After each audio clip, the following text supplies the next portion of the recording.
Yes, this is the 260. I'm Joe Walburn. I'm joined by the man they call the mayor of the 260, Dave Reichert. And we've got Matt Brumbaugh riding shotgun with us. And, guys, I'll tell you what, number 22. And, man, it's going to be an awesome one. If you love baseball in the 260, we've got the great Mike Nutter coming up next on this, so I'm excited to hear. I tell you what I love about minor league baseball is just the grassroots marketing that goes on. So I'm excited to get the energy with Mike Nutter coming up. And remember, you can find us on Twitter, YouTube, Instagram. And remember, there's no zeros in the 260 unless you're pushing full padded flag football. But we won't start sonar. Okay, don't start tonight. But Dave, let's not pick fights. That's right, Denise. Let's behave ourselves. So let's start. I want to start with Officer Payne, Dave, and I want to talk about, there was a tweet that came out with Officer Payne, and if you don't mind setting the record straight with that. Well, Dean Pentazzi put out a tweet and it was pretty misleading, saying James Payne was hanging it up. Yeah, which he's not, correct? And so I texted him right away. I go, dude, you're hanging up the whistle? And he goes, no. And that's not, James, very nice person. He's like, that's was misleading to say the least. He's being taking a job back home down in Kentucky, and he's going to be director of communications, and he's still going to be reffing in Kentucky and Southern Indiana. Well, I was hoping what we talked about. So with he that can still do his state championships. Okay, yeah, he's fantastic. I mean, the guy is the GOAT. I was hoping he was hanging it up for that congressional run, right, Denise? Right. Remember we talked about that? Denise, I came into the office and Denise said, you better go grab your checkbook and write that check for that. I tell you what, man, all joking aside, I almost put a tweet out, but I'm like, nah, I better not. I was going to put a tweet out that's like, congratulations on all the greatness over the years. Now, if you need a campaign, you need somebody to help you with your campaign, and we're going to go raise some money, let's go make that congressional run. Remember James Payne, bringing pain to Washington, D.C.? And all joking aside, though, if he ran as an independent candidate, he would be your next congressman. Yes, but you know what? Thank you for clearing that up. I mean, he's done so much, and you know what? Congratulations to your brother out there, James, on the great move up with the work and the career advancement. And I think he'll always be reffing, or he'll always be involved in sports somehow. It's a tough loss here for the Fort Wayne area. It is. I'm sorry, he's the best. I mean, just the way he communicates. Guys, I'm sorry. He's director of police and communications. Oh yeah. So that makes sense because but like you've always said, Brummy, he has the ability to connect with people. So not only the police, but the communications.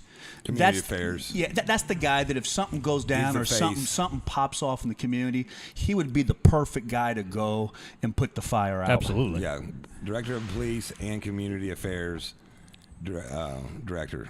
Yeah. Still will be blowing the whistle in Southern Indiana and Kentucky. Let's go. Always repping the 260, all love. Getting a little closer back to those roots of Murray. Isn't that right? So, that's awesome. And I tell you what, thinking about him refereeing games and all that, week from tomorrow night. Go time. Man, it's week one, high school football. And I tell you, every year, next man. Next week we're going to have on Coach Bryce from Blackhawk and hear everything he's doing. Woo, man, you talk about started from the bottom. Right. Now we're here. Guys. Wow, and it's hard to. I tell you what, you start those programs, Brummy. It's rough. You got to get those guys to buy in, don't you? They got to buy in right away. I mean, when I went into Northrop there, 2011, I mean, it had some down times, and I had to get that thing turned around and kind of build back. And the first thing I did is, see what kind of buy-in I was getting from players. And if it wasn't there, it was pretty much bye-bye. It was time to move on to the next set. His biggest problem that he said, and I think Matt heard the phone call, basketball kills him. Yep. Well, basketball kills him, and you just need the depth. When we went down and did the 8-man football game, I was really impressed with about 4 or 5 guys they had playing at 8-man football. Now everybody's playing both ways, and it was kind of interesting to watch. He had it. 19 that he thought was going to come back, and only 7 did. Yeah. Well, I'll tell you what, it's grueling. It's tough, and I guess you have to really rely upon some of your senior leadership, Absolutely. don't you? Absolutely. I mean, and that'll get you through. I mean, there's going to be, ups and downs, and, there's going to be some pains, growing pains, but at the end of the day, you got to believe in the Blackhawk Christian way. I mean, let me tell you something. It's worked in every other Basketball, sport. baseball, it keeps moving. Yeah. I mean, it's worked in every other sport, so it's going to be interesting to see. I tell you what. I really thought my thought was I didn't even know about Bryce when it was first talked about. I was like, it could grow quickly because the kids that are at Snyder that are on 3rd and 4th string. Might be able to pop over there, but he goes, no, that ain't gonna happen. That ain't gonna happen. Not gonna happen because huh? they're too big of a wait list. It's a wait list right now to get into Blackhawk. Really? Did you say they really? Matt? Yeah. That's fascinating. Yeah, so the wait list is so long, the wait so list he can't peel anybody off. No, and they cap at a certain amount. Really? They said 75 kids per class. So you are 300. They can only have 300. So you are committed to who's walking the halls Absolutely. right now. Yep. Well, you know what? I tell you what. Good luck to them, and I tell you, of those 26 kids, think about how much you love your kids getting off the bus with 26 kids. You talk about, hey man, you're going to play offense, defense, special teams. I mean, they might want to do a documentary on that one too. How about that, Sonar? Iron Man for sure. Iron Man football. You're going to have to do. They're not going to like this. The conditioning. You're going to have to condition like crazy because you literally are playing the whole game. There's a school outside of Muncie called Monroe Central. Yes, and they did this about it's probably been 7-8 years ago now, and it was a little farm school. Never had football, but all of a sudden they started progressing a little bit, and here came all the Muncie kids. Yes. And now their program's pretty good. Sure. Pretty good. Yeah, so Monroe I just Central. assumed that happened at Blackhawk, but he goes, there is a cap. Yeah, it's going to take some time, and it's going to be interesting. Yeah. I mean, you talk about. I would love to see a documentary of just capturing the first moments of that because that is absolutely. Starting from the bottom. You paint the picture, and it sort of goes like Field of Dreams every time you talk about it when you did that game. Oh, we did that game. We got down there. And no goalposts. There was no goalpost. And I looked at Jeff Mahoney, and I said, this can't be right. And I got there early. So I always like to get to the game early to be prepared and to kind of make sure I know what's going on. There was nobody there. And I'm like, and you said okay, I know I'm in the right place. The there was corn all around the field, no goalpost. There was this little shitty, and I guess it's YouTube, huh, Sonar? You're good. But there was this little terrible press box wooden that I thought, do I want to climb in that? Because I'm about 245 pounds. Am I gonna tilt this thing? And then we had the bee's nest where. There was a bee's nest swarming in there. I didn't think anybody had been in that press box in 10 years, but here we are, and we're going to make the best of it. Get the camera, set the camera up, and got the notes, and all of a sudden people started showing up. And what was interesting about the 8-man football was just the strategies. You had to open field tackle. And I think that's the toughest thing on defense is the ability of that far side corner to make an open field tackle. 8-man football. It's like being in backyard football. Yeah. It's backyard football, and it was just like open field tackle. There's no extra points. The game just felt wide open.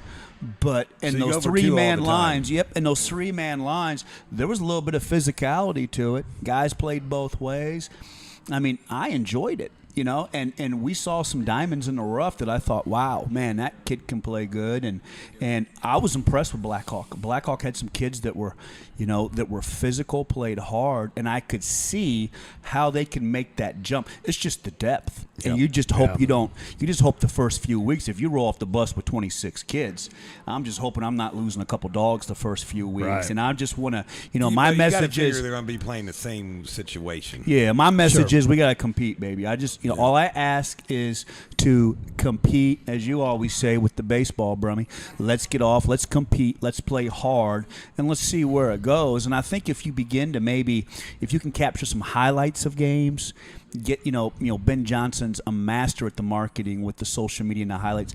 Get those out. Get some momentum. All of a sudden, a couple kids in school might be like, you know what, man, it looks kind of like fun. It's the buy-in. It's too late to come out. Brummy always says. The buy-in. It's the buy-in. And if you get a buy-in, then all of a sudden it's exciting. And I think we'll look back 5-10 years and say, yeah, it's gonna make it. I'm looking it's gonna forward be to the show. Like I told him, what he was telling us ago. That's exactly what we want to talk about. That's what we want to talk about. I want to talk about what you're going through, the nuts and bolts. The it hasn't been that hot this year in August, but just the tough dog days of August, and having that second practice on the 2-a-day. We are motivating these kids. Hey man, we're 26 strong, baby. Sure. We'll take anybody on, and you know what?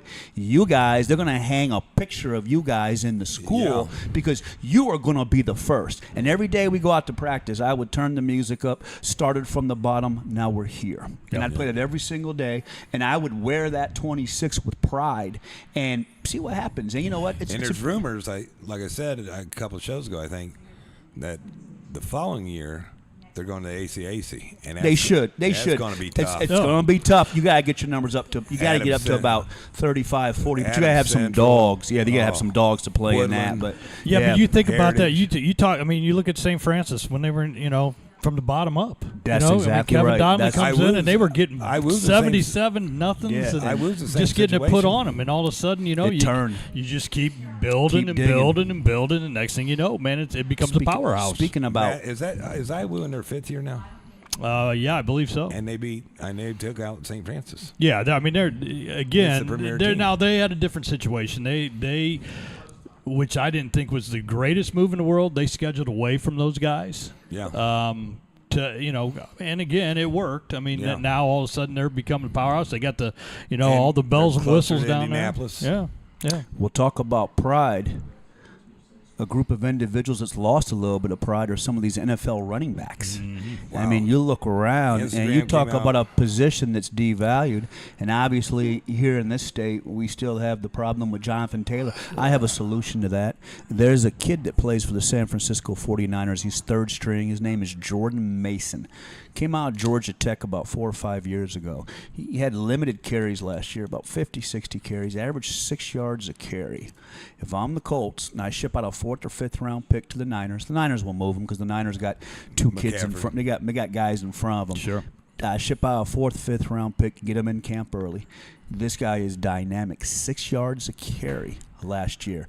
And I say to Jonathan Taylor, I said it's been nice, and I ship him out if I can for a 2nd or 3rd, and I deal with the cancer. And you know what? Tell it, Brummy. The disappointing thing with Jonathan Taylor is, back a couple months ago you said, hey, I signed my contract, I'm good, I'm going to roll, and I'm going to be a leader on this team. Yeah. And then all of a sudden you get a new agent. The new agent kind of starts playing the game. Yep, and it's the cancer. And I was watching Pat McAfee the other day. Yeah. And they sent him. They pretty much sent him back and said, "We don't want you around. You're a cancer." And that's now the ankle. Now the ankle's hurting. Yeah, huh? yeah. Is that true? Or yeah, but I mean, it's a disappointing situation because you have guys buying in. You got Steichen in there now, the new coach. He's got a new system, and they're trying to build. The camaraderie. It's such an important year with the rookie quarterback. Yeah, and he said, and not only that, but he goes the lineman. He goes, Ryan Kelly, the center.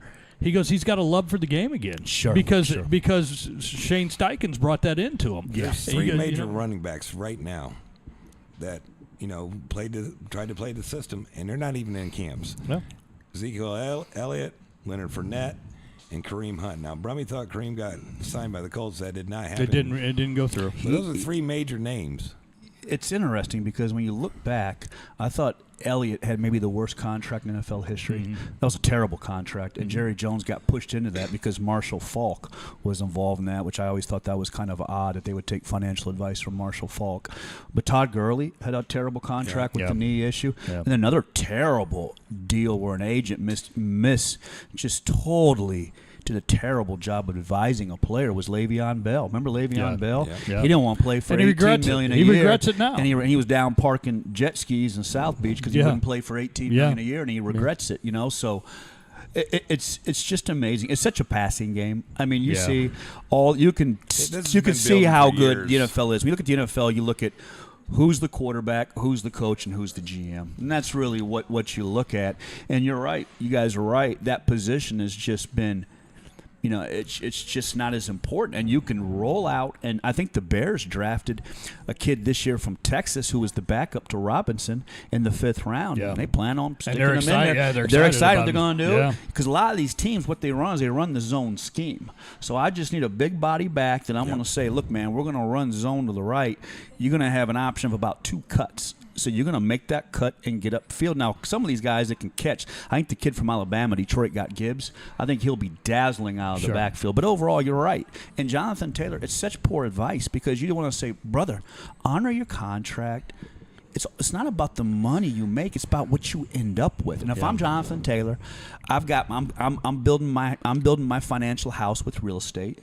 I'm making sure I got some good dividend-paying stocks. I'm looking at some post, opportunities of the NFL. And if I'm so pissed off with all these running backs, I'm calling up Sonar with multi-format, and I'm going to start a podcast for running backs. And I'm going to see if I can, monetize that. But you're absolutely right. And if I'm the Colts, you have a contract, and my patience is done, and I would deal with it. And there are guys out there. This Jordan Mason could come in and be electric. Yeah. And I think if you just have somebody that can be electric between the tackles, Brummy nailed it. This quarterback, now I'm not sold on this quarterback because he comes into the league with, of all the first-round picks, he has the lowest amount of touchdown passes from college. Yep. If I'm scouting a college quarterback, first of all, I want to see does he play in a big conference.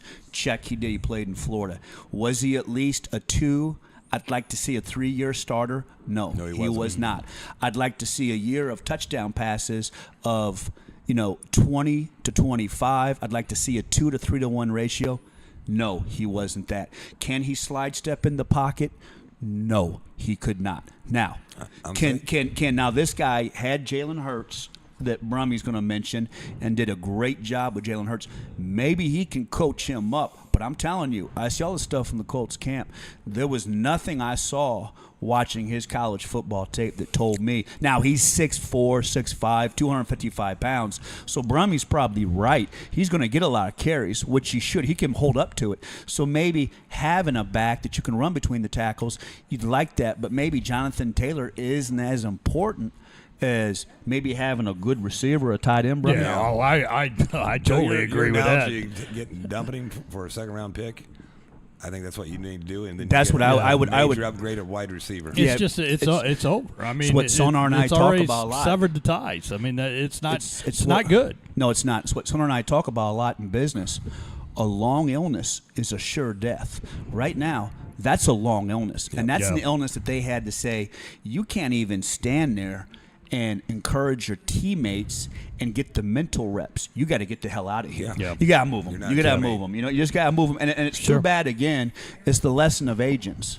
And I tell you, I thought at one time, being a CPA, I thought about maybe, going down that path as a sports agent, because I would just say, look, man, this is the contract. Make the contract, okay? Now, how are we going to put this to work? Yeah. You know what I mean? Think about where you want to be. Think about the allocation of assets you want to have. And what we must learn is the rule of contentment. We must be content with what we have. So I tell you what, that's the story. I'll tell you another big story as we wrap up this first segment. My gosh, the collapse of regional college football. I mean, the money and the TV money and the NIL have just absolutely collapsed. And I'll tell you who I feel bad for. I feel bad for those parents that work 40 hours a week and their son's playing offensive tackle for UCLA. And man, you're not making that. You're not going to be at that game. No. When they're playing Rutgers or they're playing Michigan State. I mean, you're not going to be at the road games. I guess you could say, well, Joe, were they really going to be at other games? But, I just think that it's going to be difficult for the parents to attend games. And, my gosh, are they going to spend any time in the classroom? Or are we just going to be remote learning college athletes now? Joe, it was Chip Kelly. Yeah, Chip. Corrected me on, but he did this whole video. He goes, the football guys are going to be fine. It's one day a week. Yeah, I guess that's true. I mean, you travel a day. It's the basketball, and baseball, the softball. Yeah. He goes. I mean, here's what do they do when they play on Tuesday and Wednesday, and they got to play over on the East Coast? Point, are they going to be in school at all? Not at all. No. Remote learning college athletes. Chip Kelly came up with a pretty slick idea, actually, for football. He said, "Hey, why don't we go 64 of the Power 5 and all be independent, and then 64 of the mid majors, and they play their own tournament." And I thought that was, it's innovative. And he's always been an innovative guy with his offenses. Yeah, he has been. But again, he goes, Notre Dame has that. He goes, the key to Notre Dame is they have the name, they have the brand. Correct. He goes, not all of us can do that, especially in the football realm. But I thought that was pretty slick. But again, Friday night was just a mass. I saw it coming. I mean, you don't have Oregon and Washington show up for the Pac-10 meeting, they're gone. They're gone. They should have called Mike Nutter. They should have had Mike. They should have had our next guest, Mike Nutter, go out to the Pac-10 negotiate that deal. Yeah. Did you see what they said? The Arizona president said that, man, that guy's idea was like selling Girl Scout cookies. Well, yeah. I mean, did you see that? But I mean, no, that's an analogy. So that's how bad he thought the TV rights deal. You better call Mike Nutter. Apple? Come on now. Apple TV. You're going to go to Apple TV. No, I got nothing against Apple TV. I got Apple TV. But I'm going to tell you this right now. You got Apple TV, and you're going to get money based off subscriptions. Yeah, good luck with that. Not only that, but then you go and you tell the teams – after 2 years, if you want to bail, you can bail. Yeah, well, who ain't going to do that? Exactly. Why are you going to stay around now if you're going to? I mean, you might as well go jump and get the money. Isn't that right, Sonar? And I guarantee it's an open-ended deal. Oregon. That's exactly right. Yeah, Sonar. Oregon and Washington. I mean, I'm sure they had to take a discount rate to get into the Big Ten, but damn, they got more money than they ever would have got out of that Apple deal. $23 million is what they were saying. Now, I mean, the rest of these schools are making, $65, $70 million. Yeah. Now you know who's got the bad contract that's coming next. The next destruction is going to be the ACC. Well, I wondered because Clemson, Florida State, and Miami. Their contract. Goes until 2036. Oh, jeez. And you talk about lawyers. Lawyers are already going in from these schools and going, how do we get out of this? Wow. 2036, and they are the lowest of the Power Fives as far as money. To finish up on this segment before we get to the great Mike Nutter, so, Brummy, where does this all go? I mean, is there going to continue to see these conferences collapse? I think where does this all end up at? I think you're going to look at I think you'll have two big major conferences in the SEC and the Big Ten. The Big 12, smart. They pulled it together, didn't they? So they pulled it together. But then you got, ACC is going to be hanging, I think, because if they lose Florida State, Clemson, and a possible Miami, they're done. I mean, and you can guarantee Big Ten, they're either looking at those schools or they're looking at somebody like North Carolina and say, hey, we could pull them in. Yeah. I mean, it's just going to get to the point where that's what you're going to have, and it's I guess it's just the way the world is now. I mean, major conferences. It's money. It's all money. I mean, when it's all said and done, we've always said it's all money. I mean, that's the NIL. bottom line. Big time, Hey, before we go, congratulations to Jalen Smith. Yes. He signed with the Saints today. Yeah, that boy, 260. Yeah. And this Phil Mickelson deal today, $1 billion bet over 30 years. That's an average of 9 bets a day. On one game, he bet 45 bets on one baseball game. That's why he's in the live. He got that money. He got that cash cow to pay for his gambling. He just got that last year. Can you say degenerate? Yeah.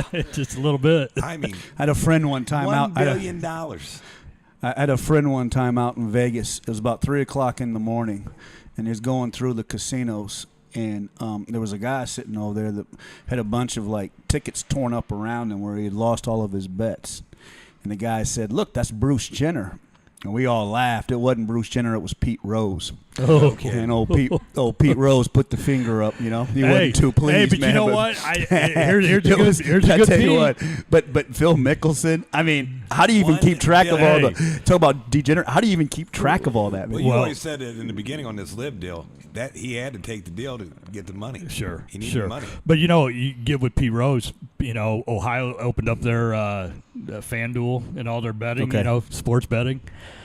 Pete Rose put $100 on the Cincinnati Reds to win the World Series this year. And they are in the last spot for the wild card. And guess what? If they would win it, it's a pretty hefty paycheck, and I can guarantee he can stand out in front of Major League Baseball and say, you know what, y'all going to put me in your Hall of Fame or not, but look, I'm cashing a ticket, baby. Charlie Hustle will be there with a big old smile collecting on that one if that happens, man. That's just crazy. Right. That's crazy. Great. Well, we just segue into baseball, and I tell you what, I'm excited, man. We love our baseball in the 260. We're all sporting the hats tonight. Thank you, yes, Mr. sir. Nutter. TinCap Pride tonight, and if you love 260 baseball, there's nobody better with more energy and excitement to have on the podcast. Minor League Baseball. Correct, than the team president, the TinCaps, and Mike Nutter. So coming up next, Mike Nutter on the 260.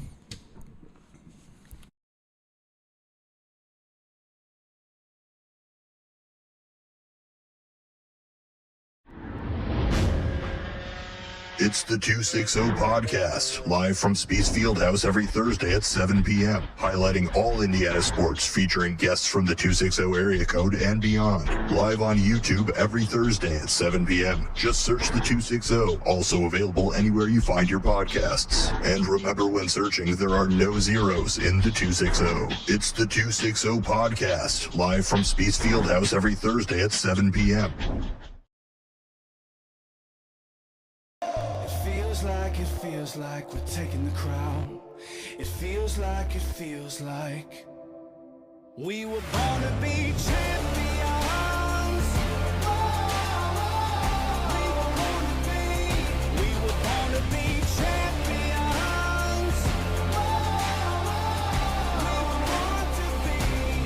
We were born to have a name in the lights, 'cause we're taking a ride to the top, to the top.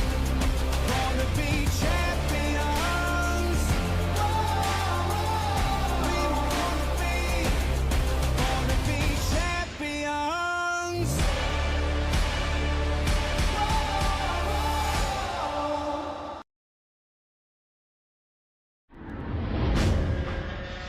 It's the 260 podcast, live from Spiece Fieldhouse every Thursday at 7 p.m., highlighting all Indiana sports, featuring guests from the 260 area code and beyond. Live on YouTube every Thursday at 7 p.m. Just search the 260, also available anywhere you find your podcasts. And remember, when searching, there are no zeros in the 260. It's the 260 podcast, live from Spiece Fieldhouse every Thursday at 7 p.m.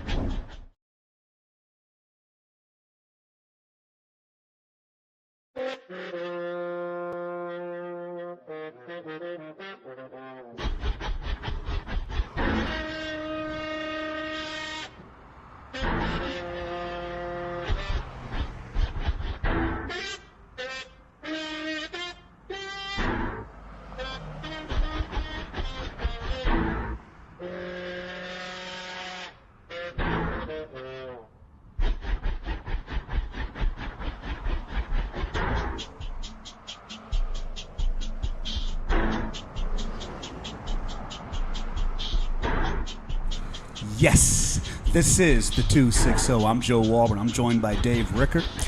Matt Brumball's riding shotgun. Sonar's in the house. We got Denise. Shouts out to Ryan Preston. I laid it down last week on podcast number 21 with the basketball. A lot of great feedback, Ryan. I tell you what, take that up to Trine for marketing and say, hey, man, I'm walking in the door with some extra credit before class even begins. I got I an tell you A+ what, right now. That's right. What's that? I got an A+ right now. I know you do. You're rolling with that, so appreciate the effort and all that. And, man, I'm so excited about tonight's show.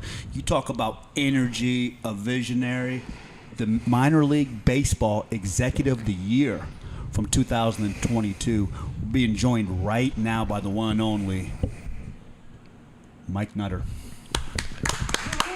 That's quite an intro, fellas. It's an honor for me to be on with you guys. I know each of you guys. I've loved watching all you guys. Coach and I go way back, and it's so cool to be up here in this place that is transitioning from one of your prior segments with TK Herman and Scott Howard. But I spent many days out here on these bleachers watching the kids and that kind of stuff, and it's neat. I think this is the next step maybe for this venue to stay, relevant and get back to the thing that it was before. And with those two guys involved and Howard's competitive nature, I have no doubt it'll be on the map for pickleball. I think that's well said, and I think that's really been Dave and I's position. And Denise TK doesn't do anything without analyzing it 10 ways to Sunday. Exactly. And we feel like, look, Spiece, obviously, Brummy, had a great run with basketball. Sure, absolutely. Now, that's coming to an end. So why not transition to being the mecca of pickleball? I couldn't agree more. Can't we change our game as business people? You always look, okay, do I need to change my product, or what do I need to do to make my business better? So there was a lot of negative pushback where Dave and I was kind of dumbfounded, because I'm like, look, okay, yeah, let's celebrate the greatness, Mike, of the Spiece basketball, but now we have the ability to morph into something huge. Yeah. I could not agree more. I agree 100%, because when this venue started, and nobody's throwing any stones or shade at this venue, of course the not. economic impact in this town and this region was absolutely amazing. But when we opened this place, there wasn't the stuff in Westfield at Grand Park. There weren't all these other basketball things in Michigan. We were it. So, some of them passed us by, and no shot against anybody. So let's look at it, as you said, Joe, of like, this is the fastest growing game. Maybe some people don't get it. That's fine. We were talking before the show. If it's on ESPN in prime time, we're all going to get it at some point. And so I'm the big 5-0 this past fall, and a lot of my buddies have made that transition from basketball into pickleball and different stuff, because we still want to compete and be competitive and get the camaraderie and that kind of stuff. But you know what, though? Before we get to your backgrounds, I want to hear about, I think you grew up in Ohio, and I want to hear about your mom and dad and everything. I think that's a fascinating point from you, because of all people, I respect that, because, man, when you're a president of a minor league team, I respect you guys so much, because you guys are always thinking outside the box. I mean, it is guerrilla grassroots marketing, and the way you guys, I love the tenderloin idea this year. Now of course I love tenderloins. I'm kind of a big tenderloin, but you know what? That was brilliant. So to hear you say that, I give that a lot of credence, Dave, because I think I respect you so much, because I feel like when I think of minor league baseball, I think of guys that wake up every single day and they're like, how am I going to put people in the stands? What's the idea today, guys? What are we coming up with today, man? I got to have you guys come down to a sales meeting, because you guys I see you, Sonar. You guys are speaking my language. People will say to me, what keeps you up at night? Joe, you just went all the way around it. To me, I'll tell people, complacency. We just got no time. We got no time for it, and so it's got to be the tenderloins, and it's got to be the throwback to the Wizards and some of the stuff. The lady you brought in from the office. Yeah, she was so cool. She was fantastic, man. She's like, "Can we do a selfie?" And I said, "Yeah, I guess. I don't think I've ever done one other with my kids." And she's like, "Let's do it. We'll do 2. Thumbs up for if you guys win tonight. You can post it, and we'll do one of these if you guys don't win." So fortunately, I got to use the good one that night. Nice. Now take us back. But it goes to what we was talking about with the Savannah Bananas. That guy thinks outside the box. Oh, brilliant. All day long. And hopefully we can get him someday. I'd love to. I reached out to Jesse Cole. His assistant is an IU grad. We reached out to them and said, hey, if you're building the tour for 2024, we want you in the Summit City. My good buddy Randy Lewandowski had him down in Indy, 30,000 people over 2 nights. I think you guys were there. It's like, it's insane. And, there was a lot of pushback from Major League Baseball for the pitch clocks and some of the stuff. We're about it because we want the entertainment and that kind of stuff. Absolutely. Now, take us back to when you grew up. Tell us a little bit about your mom and dad. I know you said some really wonderful things about your father. Yeah. Talk a little bit about your mom and dad. And also, I want to know, did you always have this kind of energy and passion? I mean, were you that first grader that when the teacher walked in, you're like, yeah, let's get the crayons out, baby? Yeah, but Joe, I spent a lot of time in detention because I didn't know how to turn it off. Back when I was that age, they didn't have those pills you could take to chill out just a little bit. So I got the greatest parents in the world. They're still alive. They're in Central Florida. I was born in Akron, Ohio, and then we lived in Napoleon, Ohio, up 24. Not too far from here. That's right. Huge sports family. Where we are, it's all Buckeye stuff. And again, that's how that whole state was. Where when we get over here, you got IU, you got Purdue, you got ND, you got stuff over there. Of course, we had other universities. My daughter-in-law happy. She's a big Ohio State good. fan. And then so he moved out to California. My mom was a teacher the whole time, and a shout out to my mom, because when we moved from Napoleon, Ohio, where my brother was like this basketball star, and he went on to play a couple years at Defiance, and then he went out to California. He was done playing, and he's walking across campus at his playing weight that was 6'6" and 245, and a guy walks up to him and says, "I need you." And my brother said, "I don't know what you coach, but man, I'm done." And the guy said, "I coach Division I AA lacrosse, and after the game's over, we drink a cooler full of beer, and during the game, you can hit some people." My brother looked at him and said, "Coach, I'll see you on Monday." I'm in. He was raw, but he was athletic, and so it was a big sports family. Well, when we moved, it was tough. What a change. What was it like to go from Ohio to what? I mean, you guys were east of Oakland. Yeah, and we were on the East Bay. What was it like to be out? It was rough. So I went to two high schools my freshman year. One was like that old show, Beverly Hills 90210. Like, I walk into school the first day, and every car in the parking lot was a BMW. Really? Whatever, $1,000 you're in bucks. the rich side. Yeah. And so I went home, and I'm like, I don't know whether we have money or we don't have money, but all those people got too much. And so it's the statute of limitations is worn off. So to get me to transfer to a school within town, I had to tell them that I was going out for swimming. Because the one school had a pool and the other one didn't. Oh, I went out, but let me tell you, I went up to the coach. You'd have loved one of these, Coach. I bet. Coach, I got no business being here. I understand you got to make cuts. I'm good being the first. But I had to come out today. Nice. And so Nice. my mom, actually, all kidding aside, my mom probably 10, 15 years ago, before she retired down in the Orlando area, she won one of these awards that looks like one of those Emmys or Oscars, but it's called a Mickey for Mickey Mouse. And they gave her like a $10,000 stipend for her school because she developed a curriculum for people that move. And so I moved out there, didn't know anything, didn't know anybody. Fascinating. I didn't have a chance to throw myself into the sports yet because you're walking around and you're you're like, what in the world? where am I Where at? am I? Yeah. I don't belong here. And in the end, I did. And so my parents lived close enough to Disney that on a Monday, my mom could come in as a guidance counselor, and there might be 20 new kids sitting there. Maybe they speak English, maybe they don't.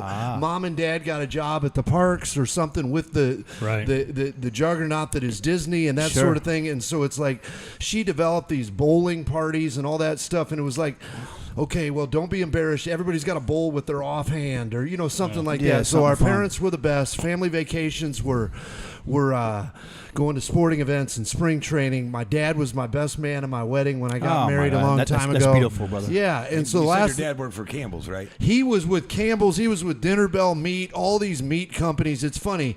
So you ate well as a kid. Yeah, a lot of cold lunch meat is what we ate well. And a lot of white bread sandwiches. And dented soup cans that they couldn't serve on the counter on the shelves. But the last thing I'd say is high end. Yeah. High end, baby. It wasn't expired yet. My dad told a story at my sister's wedding. She's the oldest of the three. And she said when our kids were young, my sister was always in the other room playing doctor.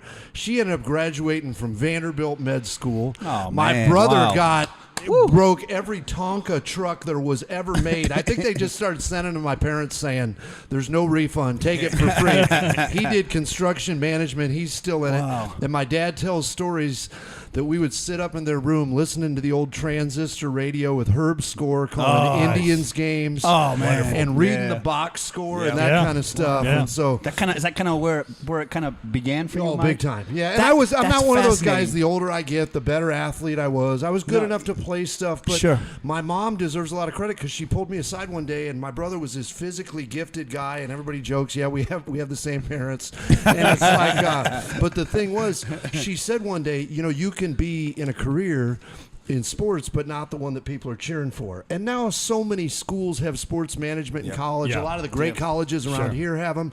It's a great major, but way back then, it was only Bowling Green, UMass, and I think Ohio University. Because it was so new, huh? It was so new. Indiana State also. Yeah. Because my two buddies from Northrop. Yeah, you're right. They're with the Buffalo Sabres. Yeah. As soon as they graduated, they've been with the Sabres from day. So after 2 years of college at Cal State Chico, way far northern Chico, Cal, baby. Yeah. Chico, baby. Yeah, right. Chico Well, your Chico Bell Bond. Chico, baby. I was going to wear that tonight. I should have. I should have worn my Bad News Bears Your jersey. reaction feeds perfectly into this story. So when your father shows up on a college campus unannounced from Dallas, Texas to Northern California and goes like this, son, your mom and I would like to pay for any college in America for you to attend. Wow. Other than the one you're currently attending. Now, was Chico like a community school? It was a 4-year thing. Oh, it was a 4-year. Division 1 AA. They actually still had So how did you football way back then. So- A buddy of mine played at St. Mary's that's had some guys in different sports and stuff. And I remember going to games. So I joke with people. So I transferred back to BG when I was so bored I made the dean's list because my dad's a Bowling Green grad. My mom got her master's from there. And from the Napoleon days, we would go to a lot of their football games. Was it tough to make that, though? Was it tough to make that decision, Mike? That had to be a big, like, fork in the road in your life. Yeah, and the biggest thing I miss, Joe, is probably some of the relationships and stuff then, Sure. because you move and, okay, there's all the social media stuff, but, you do lose some of that stuff. And Sure. so it was tough, but I needed to do it, and Worked out for the best. Yeah, they ended up picking a town in the Chicago suburbs after Dallas, and there was a minor league team there called the Kane County Cougars that were in our league forever in the Chicago suburbs. Wow. I spent 4 summers there. It was How'd you tough. get in there, Mike? Man, somebody gave you some stuff ahead of time, because the way I got in there is the most embarrassing story I'll tell tonight. I think I know this The one. Go first ahead. for the first year, my mom and dad were like, "Hey, why don't you come back and work here?" And I'm like, Northern California. I didn't know anything about Chicago and the Chicagoland suburbs, or I'd have gone back. But I'm thinking, no, I'm good working at the drugstore here and doing my thing. And so the next year, my mom calls me. I'm out at Chico, and she says, "Remember that minor league team that we talked about working at last year?" And I said, "Yeah, what about it?" "You start there a week from Thursday." Oh, And my I gosh. said, "What?" Right, Mom. And she said, "Your dad might be a great sales guy and my dad had good success in business." She goes, "Make no mistake, I'm the best salesperson in this family. So your general manager just hired you sight unseen. Don't let me down." And it was like, Wow. okay. Wow. No, Wow. that guy became That's my how mentor. You got to Kane. That's Yeah, how so I would say this about Unbelievable. what they did for us. When the 4 summers I was there, Wow. 6 of us went on to be general managers of the 100 teams around the country. So it's not go, that's baby. not about Let's us. go, That's about man. them. That's awesome. That's yeah. a It's great about him. story. That's Bill the- Larson is that- my mentor. yeah.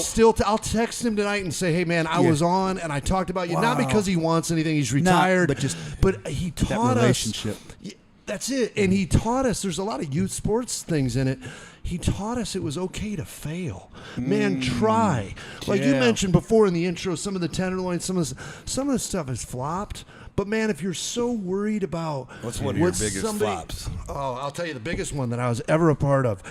So we're over at Kane County. I'm one of the promo guys. And we've got this guy coming out that bills himself as the next Houdini. Oh, no. Oh, yeah. His name was the Great Colita. I'll never Great forget it. Colita. I can't remember loved ones' birthdays, but I can remember stuff like that. Yeah. The great Kalita. So he's going to go on pregame, and he's going to do the dunk tank with the straight jacket and all this stuff. man. Here we and go. we're talking to this guy, and I go up to Bill Larson, the GM I referenced before, and I'm like, "I don't think he can do it." And he's like, "I don't know what that means, man, but keep those thoughts to yourself." I was like, "All right." You're jinxing us. Yeah, so maybe it's a half hour before the game time, and they're like, "Hey, change of plans. We're going to do it after the game, but before the fireworks to kill some time." And I thought, well, that's good. Yeah. We got 3 hours to figure out whether this guy can get in and out of a dunk tank.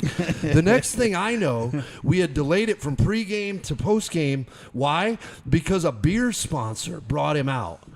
So instead of filling the dunk tank with water, beer. Oh yeah, guys. Oh, wow. Now it really upped the The guy did the thing. It was incredible. And for the next 10 home games we played, there were nothing but complaints from the hitters because there was 10,000 gnats flying around. Because of all that beer. Yeah. All the beer. Yeah. So not all of them are tenderloin level successes. That first day, though, going back with Kane County, okay, Mama gets you in. What was that first day like? Walking through the door that first day. I took a lot of heat because how I got that job, for one. Mama. Dad taught us a lot. We didn't do a lot of complaining. You know, there was a lot of military stuff to it. I'm from a Midwest military family, not my direct mom and dad, but like, you just didn't complain. You did the job. And I know it's going to sound like one of those things. The first job, literally for the first month, was cleaning bathrooms. Yeah. And this guy, Bill Larson, came up after about a month, and he's like, we can't get you to complain. I said, if I complain, I'm working at a ballpark. Like, I'm 18 years old. There was pretty good scenery around at the time and stuff. That's what am I going to do? Yeah, that's what Randy, Lewandowski talks about. A podcast that he was on here recently, he just talks about, how he worked to sell, having to go get donuts. Whatever it took. Just do whatever it took. Just do it. Again, and Mike's passion and Randy's passion, obviously baseball. Randy's the best. But what they do is, it's like, we're at the ballpark, man. This is a great, you got this scene right there. Yeah. There's nothing we like come it. where people are willing to spend their time and money and stuff like that where we work to come and get away and maybe put the phone down for a little bit. We all still have them all the time, but that kind of thing where it's like we can make some the crack memories. Of the bat. Yeah. There's nothing better than going down to Parkview Field. I'm just telling you that right now. I love to sit right behind home plate, and just looking how Keith. Keith Winter, the groundskeeper. Keith Winter, baby. Look at the track. It's immaculate. I mean, it's immaculate. It's immaculate. It's hard to believe on incredible. October 2nd, we're ripping that whole field out. What? For a new one. We failed a test from Major League Baseball under these new requirements. We have a bit of a slope built into it intentionally back in the day. That's the way they did it.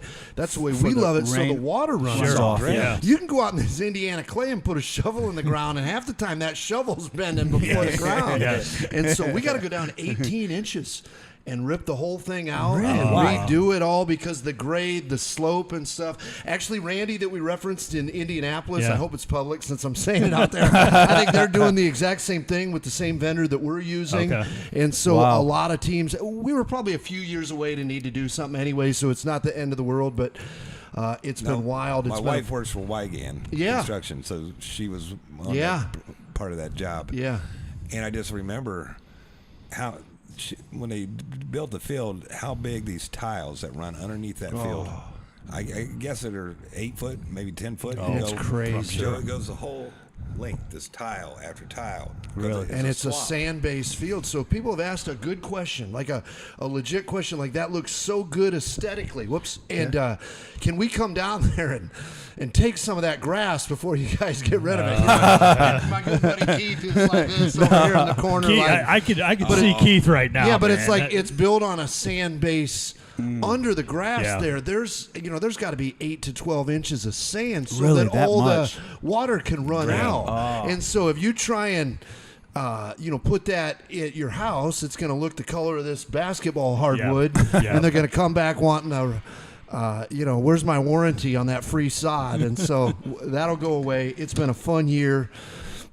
First place right now. We're in first place right now. I have a game. By a game and a half after last night. We picked one up on everybody. And as we sit here today, yesterday the Padres sent us, in the history of Wizards or TinCaps, the youngest player we've ever had. At the catcher? The catcher, he turned 17 on June 1st. So he started playing this year at 16 in pro ball full season. Wow. He signed for $5 or $6 million. Fellas, this is me talking, not the Padres. I wouldn't be surprised if he's in Double-A yet this year, and I would not be surprised if he plays in the big leagues next year. So he's going to beat Bryce Harper. Now didn't Johnny Bench? Didn't he play when he was 18? Correct me, guys. A lot of those guys did. Is that true? Did Johnny Bench play when he was 18? Oh, I think so. And I think Pudge was 18 or 19. Harper was 19 and skipped that final year of high school and had to go to the JUCO. So now. With your relationship with him, with you guys, have you met him yet? No, they've been on the road. Okay. I hope he's still a TinCap next week. Well, exactly. That's right. Got the trading deadline, all that. Yeah. Because then you wonder though about the, mentally being able to handle that. It's unreal. He's So been- it's Joe, unreal. He's been Just- trained. he caught 2 games in spring training for the major league pitchers, Joe Musgrove, that threw the no-hitter last year. Joe got done and he said to somebody, "This kid's 16, fully fluent in English and Spanish. Like, there's just no way." Fully fluent. Yeah, Wow. he's got a brother that plays Double-A. Dad played, the uncle played, grandpa played, Just so it's in the blood. bloodline. Yeah. So was he part, Mike, was he part of that Padres, you know, how they have the, like the Dominican, and like he was part of that? He actually went to some school in Orlando because that's where Okay. mom and dad live, and then Okay. moved back to the Dominican or Venezuela. Really? Okay. And was the top prospect to in go the to baseball school. Yeah, it was in the top prospect of the whole thing. Everybody talks about mom and dad are awesome, like the great appropriate sports family. Like their kids have a gift and they fostered it. They Literally, get it. Joe and I said at the same time, in the blood. People are like, that's not true. And it's like, it is. If Yes, you it meet is. the Yes, Alou it is. brothers or some of these other Yes. families where it's Now, like, how the can there be Griffeys, 8 of them if the there's Griffeys. not? Yeah. Now, when you have a big prospect come like that through the TinCaps, that's got to be some surge in attendance and some excitement. Oh, yeah. And then do you dare do any marketing around that, or don't you guys really market players individually? Or Great question, man. You know, I always joke with my buddy Scott Sproat at the Comets. I'm like, Sproat, man, I saw him at a TinCaps game the other night. We share season tickets with each other. His son Reed's playing at like San Diego State Division I soccer next year. So awesome. And I said, Scott, you always get to market these guys. And not that his don't come and go. They certainly do, and we're a fan of them. Sure. But when he got here a couple days ago, that was the most we've ever done for a single kid. Because today, Baseball America issued their top 100 prospects for all of baseball, and he moved to number 6. Wow. And it's like Wow. at that age, yeah. And Could I get so out and watch some games? we did some video of While he's him like here. welcoming Joe, him. He ain't gonna. He won't be Yeah. here long. Huh? Well, I can remember when Trey Turner came Yeah. through here. And Yeah. Trey, it was like I watched that guy go. He's not going to be here very Yeah. long, and he wasn't. He was Yeah. there and gone. I mean, it's sad. 300 million later, Yeah. he's doing all right. Yeah, he's doing okay. You know, Well, I'll tell you what. Let's take a little break there. When we come back on the other side, April 16th, 2009. A very prideful day for you And the city. TinCaps and the city. I want to talk about that. So coming up next, opening day of 2009 with the great Mike Nutter here on the 260.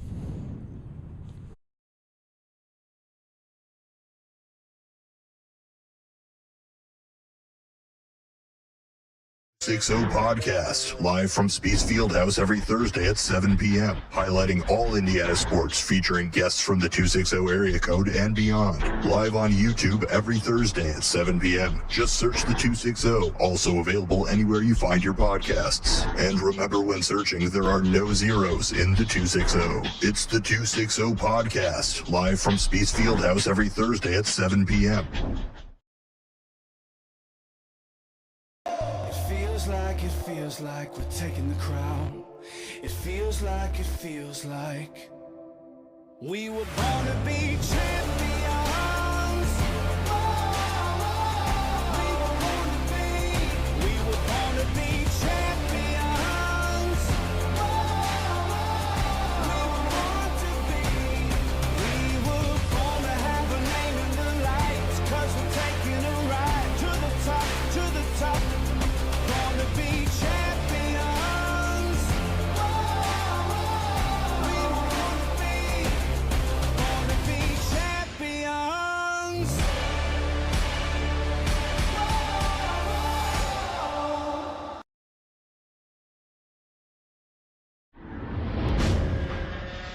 It's the 260 podcast, live from Spiece Fieldhouse every Thursday at 7 p.m., highlighting all Indiana sports, featuring guests from the 260 area code and beyond. Live on YouTube every Thursday at 7 p.m. Just search the 260, also available anywhere you find your podcasts. And remember, when searching, there are no zeros in the 260. It's the 260 podcast, live from Spiece Fieldhouse every Thursday at 7 p.m.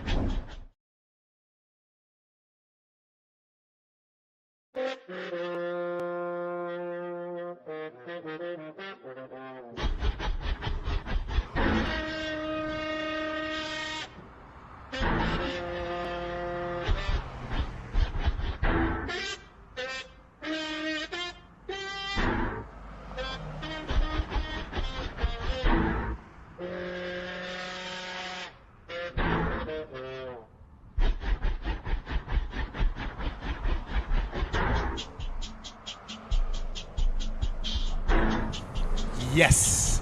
This is the 260, and I think this could be the debut of the Mike Nutter podcast, everybody. I'm telling you what. And what it should say is just waking up every day in the minor leagues, baby. And what are you going to market and sell today? So I tell you what, Dave. Right here. Yeah, and thank you, Dave, for booking number 22. Tremendous energy. Brumball's with us. We're kind of taking a tour around the minor leagues with the great Mike Nutter. And Mike, April 16th, 2009. Talk about all the hard work leading up to that moment. Such a prideful day in the 260. Launching Parkview Field. Kind of take us up to that moment, your emotions, the team, and what that meant to you guys as the TinCaps. It was absolutely awesome. I still remember those jets flying over from the Air Guard base, and absolutely amazing. A lot of people want to take credit for the ballpark now that it was their idea and that kind of stuff, but I remember otherwise. And so I used to go around and jokingly called it the rubber chicken circuit, where I'd go and speak to as many groups as we can, and it was tough. But I'll be honest with you. You know what? I was against it. A lot of us were like, I was in on it. And you know what? I loved it from the get-go, man. And you know what? And you know what? The stadium we got is no doubt. Exactly. No doubt. We've got a stadium out, and it's on Coliseum. Coliseum. And you know what? Now we were all wrong. And you know what?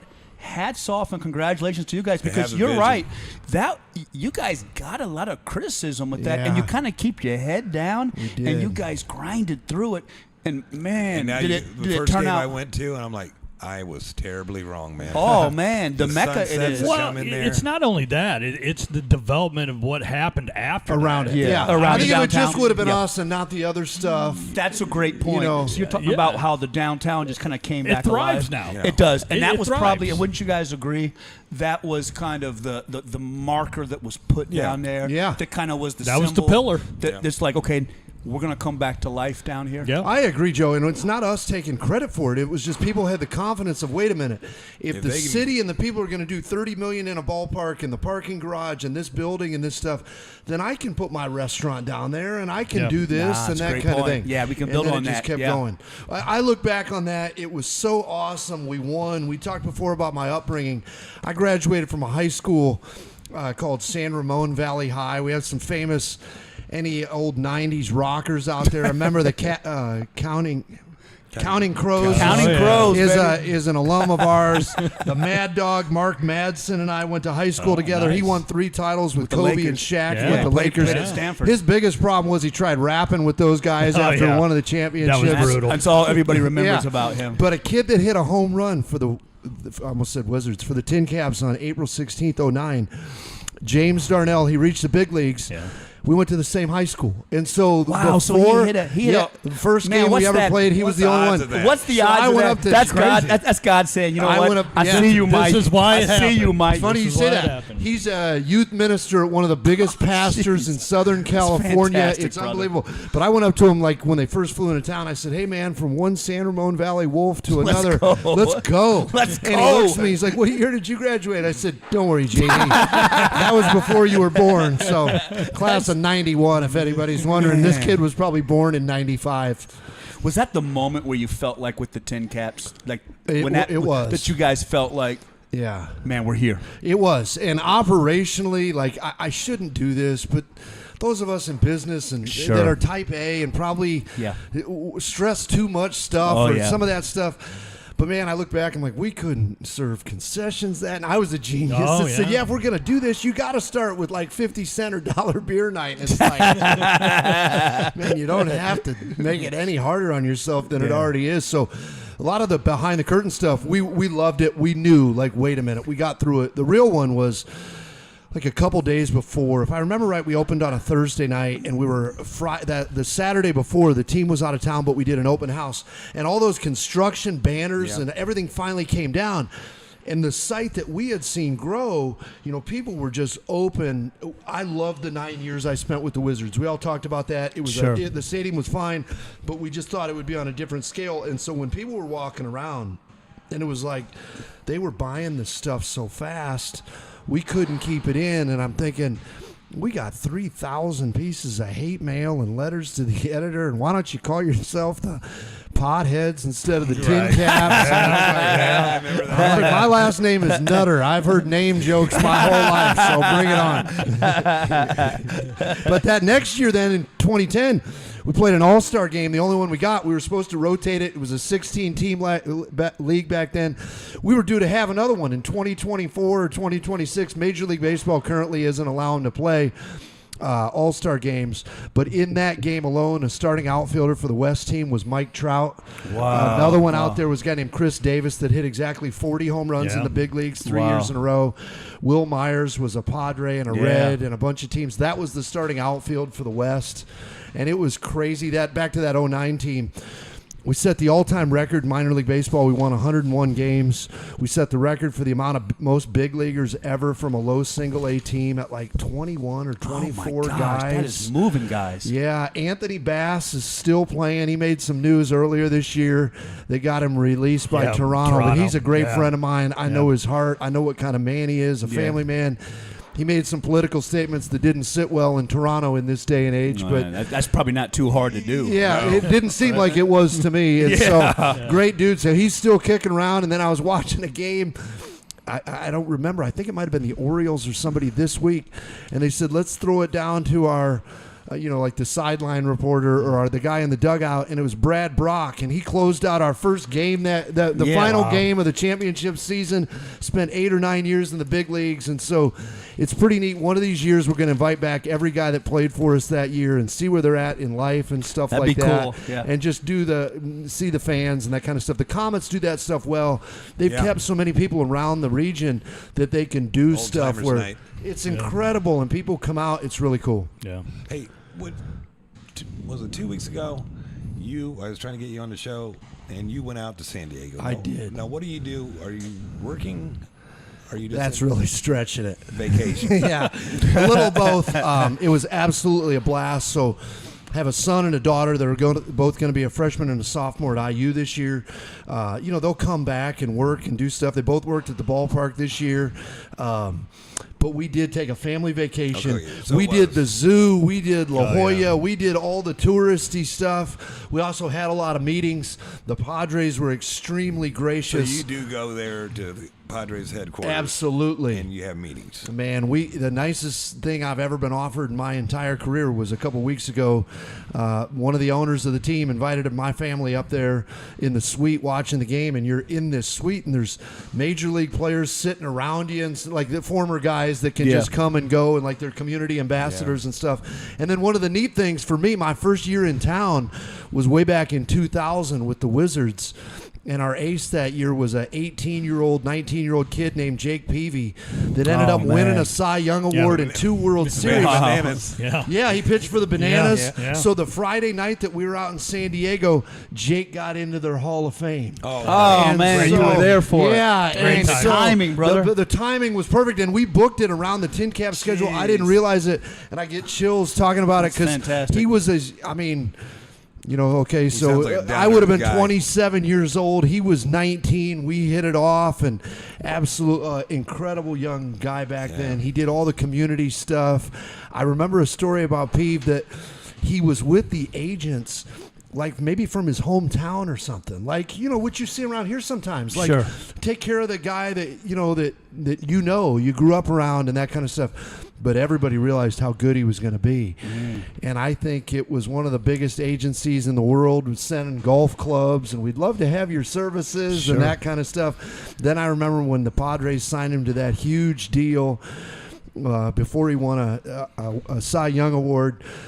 And in the press conference, somebody said to him, "What are you going to do with all that money?" And he, just a country boy, like his kids are named like Wyatt and like these country kids, and they're just awesome, great Christian young dude. And Peeve's just the best. And it was like, he's like, "What am I going to do with the money? Shoot, where I'm from, people can't even count that high.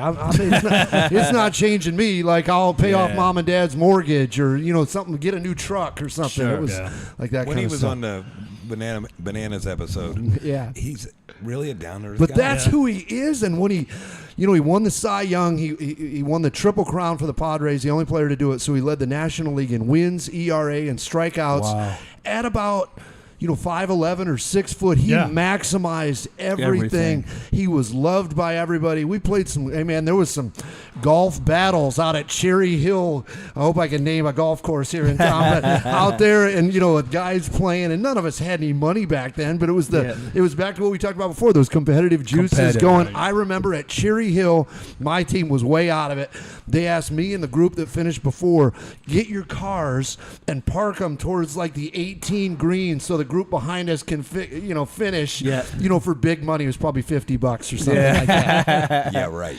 Mike, what's your average day with the TinCaps?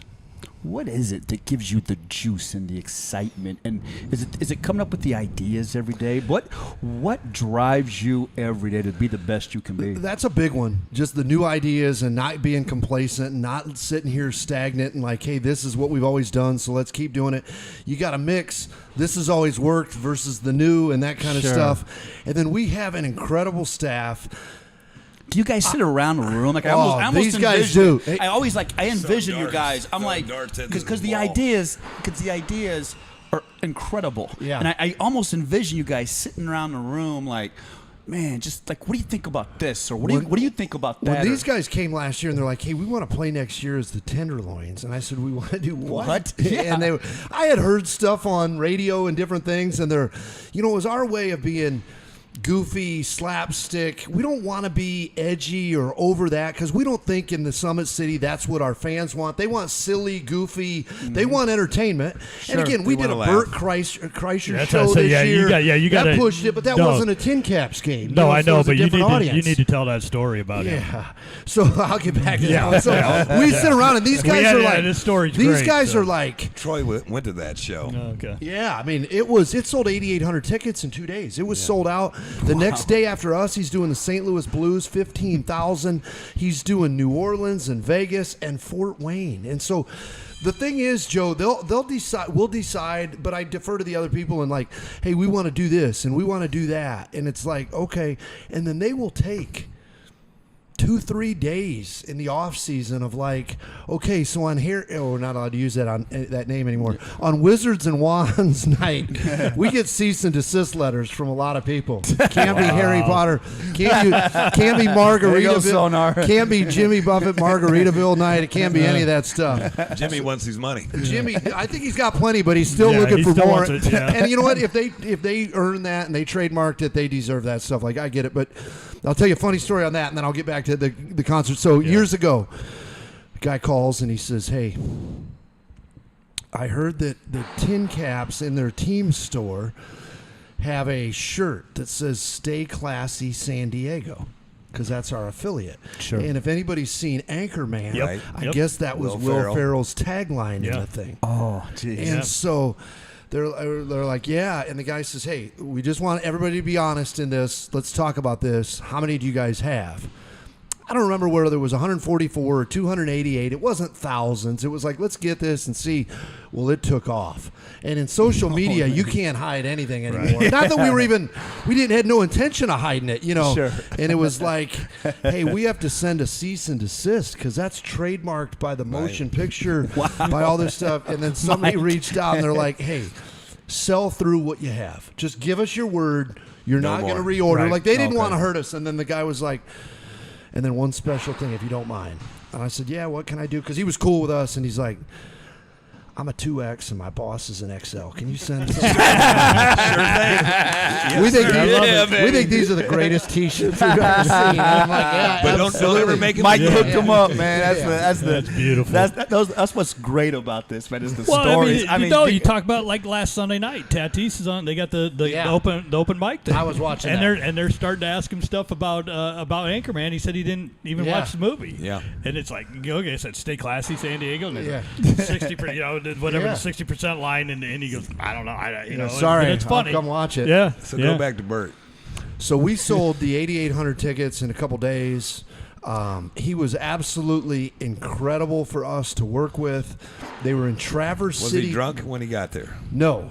He might have been when he left. Yeah. They were in Traverse City the night before and then came down. They were on the lake. They were fishing. They were doing it all. And then we had a blast. We were 8,800.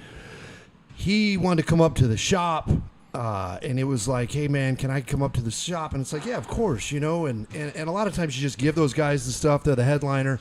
He insisted on paying, which was cool. We gave it to him at cost. Like, we didn't want to make any money off of him. He was incredible, like walking around in the team store. He comes around and he sees that Manzana's Luchadores for our Hispanic heritage. Yeah. This is the greatest thing, you know, and then he's looking at the TinCaps, and we're telling him, he's like, I got to be honest, in different language maybe, what the heck is a TinCap? And I told him, hey, Johnny Chapman, and people in his party are like, that dude was real? And I'm like, yeah. And I always tell people, even though he's claimed by 6 Midwest cities as his burial ground, I'm here to tell you this is the one, you know, and they're all getting into it. And then he turns the corner, and he sees the Tenderloins hat. Yeah. And he's like, my gosh. And he just sat there, and I'm thinking, yeah, what's going on? That might be the single greatest hat I've ever seen in my entire life. He told me that night he had like 300, I think he said, fitted. So here's the best part. He says, Mike, you cool if I get one of these? I said, man, you got run of the place. You can get whatever you want. Looking through, then he just starts yelling, like in character. We got a problem, and we got a major problem. Whoever's ordering stuff for the TinCaps doesn't realize that the headliner wears a size 8. And so we didn't have a size 8 Tenderloins. They had sold, and so we had a show. It was a blast. It was unbelievable. People were drinking their cold beverages that night at a rapid rate and having a blast, making sure everybody got out of there safely and securely, and it was just an absolute awesome show. A couple weeks after, I come walking in on a Monday morning. No, I was off Monday doing something with the kids, and then I came in on Tuesday, and this guy's walking by, and there's got to be the biggest dolly we have, 8 feet long, 4 feet wide, and I mean boxes stacked to 6 feet in height. And I said to the guy, what in the world is that? And he said, man, you wouldn't believe. And I said, I mean, what? Try me. What? Yeah, he says, well, Bert Kreischer went live from Bourbon Street the other night after a show, walking down Bourbon Street, just hammering back, 20, 30-ounce beers, wearing the Manzana's Luchadores, the Fighting Apples hat. Let's go. And it was like, there's 40 boxes on this cart. There's 40 boxes on this cart, and we're sending them to 15 states. Let's go. And all this what stuff. A payday. Yeah, it was funny. I looked at the intern, and I said, now you know why we gave them to him at a discount? And then, sure enough, a week later, sure as I'm sitting here, he threw on another one. It was like the July 4th or something else. Let's go. And I'm like, somebody's got to get a hold of his publicist. Send him every Tenderloins thing we got, man. And so it's just cool. His people, like a lot of pop culture stuff, his people are just into it, and it's funny. His wife controls him, right? His wife it was the super nicest lady you could ever meet, but she's around, and I mean it all positively and with respect, but she's around. I mean, and she's so, the boss. yeah, and so, after the show, they were having fun up on people that had been to the ballpark on the suite level. There's that Jay Chapman's Loft. That's where they did for like their post-show stuff and eating and drinking throughout the day. And, those guys, I mean, they're comedians. They're on a national tour. They're doing like 6 days in a row and then a week off, then 6 days and that kind of stuff. And they're having fun. And they said at some point either Mama or somebody else came up there and said, it's time to get in the bus. We got a call in St. Louis tomorrow at, 9 a.m. And it's like a couple more. Well, whoever spoke up at that point, everybody got in the bus in a few minutes. Yeah. So we all need somebody like that in our life telling us where to be and when. Coming up on 25 years with the TinCaps. What's next for Mike Nutter? I mean, I think what this do you is foresee? I mean, is this what you just passionately love? Yeah, man. I mean, you can tell. Yeah, so my wife's a Warsaw native, best the best. I mean, the reality is when you're in jobs like some of us have or have had, sure, they're doing a lot more than just, everything at times. And so we love it.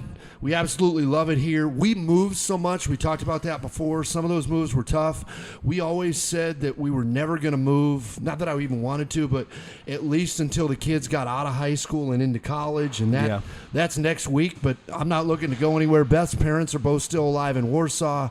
Her siblings and all of our nieces and nephews are over there. And so someday, Mama will want to get to a place that's warmer, and I'll feel the same way. But it's not time. It's not time, and I just love it here. And we joke with people. When I moved here from Nashville, Tennessee in October of '99, I think within within a couple months, Fort Wayne was called the dumbest city in America and the fattest or most overweight city in America. And I'm thinking, how did people know I moved here? And it was like, but my thing was like, none of that was true then. No. But it's always been a great place. I mean, you guys grew up here. Yes. And it's like, yes. You know what's but funny? Now we have that swagger back where like We my do. kids come Yes. in back We from do. school and they're like, what's that new spot? Oh, look at the electric works. And That's it's like, right. and they're going, hey, I could see living here. And that was that buzzword of brain drain where it always was tell like these kids young got kids, out and they wanted to leave. Everybody wants to get away. Then they all come back. Get it out of your head because you're going to be right back here. You'll be You're gonna right back. see where you was and what we have. Yeah, Fort Wayne's it's hard to great. beat, man. Yeah. The cost of living, the great schools. If We're you not want too to talk big, about we're your not too faith, small. exactly right. The entertainment, the sports, it's awesome. All the fun, all the success.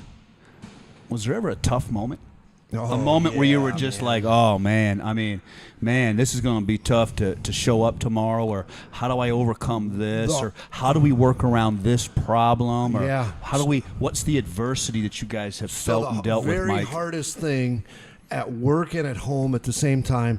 So, like, right, like there's still drama at work, there's still drama at home, but like usually I always said, one you could always count on. If the other one was a little tough, I screwed something up at home, I knew I could just throw myself into work and I'd be fine until I smoothed that out, or vice versa. But, it's not like some rocket science thing. But the biggest stuff for us was COVID. So we lost the entire season. We didn't play for a year. And we always... I don't think I'm a control freak, but I'm a detail guy, and I'm an accountability guy. So, like, it was just such a weird time, wasn't it? Didn't you feel like everybody felt like they were just totally off kilter? And, like, I'm not good with... I mean, I'm good saying I was wrong. I'm good saying I don't know. But, like, we didn't know what to tell people. Like, I remember a Wednesday in March of 2020 where it was like...